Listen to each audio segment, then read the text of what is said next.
चला तर गाईज, मी आज तुम्हाला दाखवतो जेव्हा मला मॉडेल शूट किंवा मेकअप शूट येतो तेव्हा माझा पूर्ण दिवस कसा जातो. सकाळी लवकर उठून फ्रेश होऊन नाश्ता करून मी घराच्या बाहेर पडले. माझी जी मेकअप आर्टिस्ट होती तीच मला पिकअप करायला नव्हती, सो मी तिथे वेट करत थांबले होते आणि म्हटलं तेवढ्यात काय करावं बरे. म्हटलं तुम्हाला माझी साजूक तुपातली मेहंदीच दाखवते, जी की मी अति डोकं लावून काढलेली आहे, त्यामुळे ती चांगली नाही दिसत आहे. आणि मी अति डोकं का लावले असं का म्हणते माहितीये का तुम्हाला? हे बघून तर तुम्हाला समजलाच असेल मी काय केले. छाप उठवी केले मी तर. जाऊ दे, काय करायचं, कोण काढायलाच नव्हतं म्हटल्यावर असं काहीतरी जुगाड करावंच लागते. आणि मला माहित होतं की खूप ऊन आहे, तरी पण मी निर्लज्ज, मी मुलगा आहे, कारण मी विसरलो की मी स्कार्फ घेतला नाहीये. आणि ह्या दोघींनी स्कार्फ घालून आल्यावर मला आठवलं, अरे मी तर स्कार्फ घ्यायला पाहिजे होता. काय करायचं, लेट कमर आहे ना मी. अख्ख्या आयुष्यात मला कधीच वेळेवर गोष्टी समजल्या नाहीत, वेळ गेल्यावरच समजल्या. आणि मी हे स्कार्फ बद्दल बोलत नाहीये, ते तुम्हालाही समजलं असेल. आणि इथे आमच्या बहिणाबाई सुद्धा आल्या होत्या बरं का, ती सुद्धा शूट साठी आली होती. तर आम्ही स्टार्ट केली होती हेअरस्टाईल पासून. आणि ही बघा पाठीमागे जी फोनवर बोलते ना, ती आहे माझी मेकअप आर्टिस्ट. आतापर्यंत सगळं ठीक होतं, नॉर्मल होतं, सगळं सुरळीत चाललं होतं. मग आला असा एक क्षण जिथे मला लेन्स घालायची. आतापर्यंत खूपदा लेन्स घातला, तरी सुद्धा मला प्रत्येक वेळी भीती वाटते लेन्स घालताना. कारण भाई माझा डोळा आहे, डोळा इज डोळा. 2 डोळ्यांना 2 लेन्स लावण्यासाठी आम्ही तास लावला. मग भूक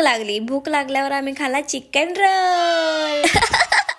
आणि फायनली माझा मेकअप झाला होता गाईज. मी किती छान दिसत होते, वाव ब्युटिफुल. थँक्यू देवा मला इतकं सुंदर बनवल्याबद्दल. तुम्ही फक्त गेस करा की किती वाजले असतील. आम्हाला हा पूर्ण मेकअप करायला 4 वाजले, जे की आम्ही 11 वाजल्यापासून स्टार्ट केला होता. आता मेकअप इज डन होता, आता फक्त शूट इज डन व्हायचं बाकी होतं. आणि ते माझी बहीण सुद्धा काय कमाल दिसत होती. मग आम्ही इथलं शूट आवरून पंचगंगावर गेलो आणि पंचगंगावर आले होते आरके, जे की फेमस आर्टिस्ट आहेत आमच्या कोल्हापूरमधले. तर त्यांनी आले होते आणि त्यांनी सुद्धा आमचं दोघींचं मस्त असं शूट केलं. आणि हा दिवस इथेच एंड झाला आणि मला घरला जायला 9-10 वाजले. असा असतो दिवस जेव्हा शूट येतं कोणतंही. तर thank you for watching guys, love you all, keep supporting, bye bye.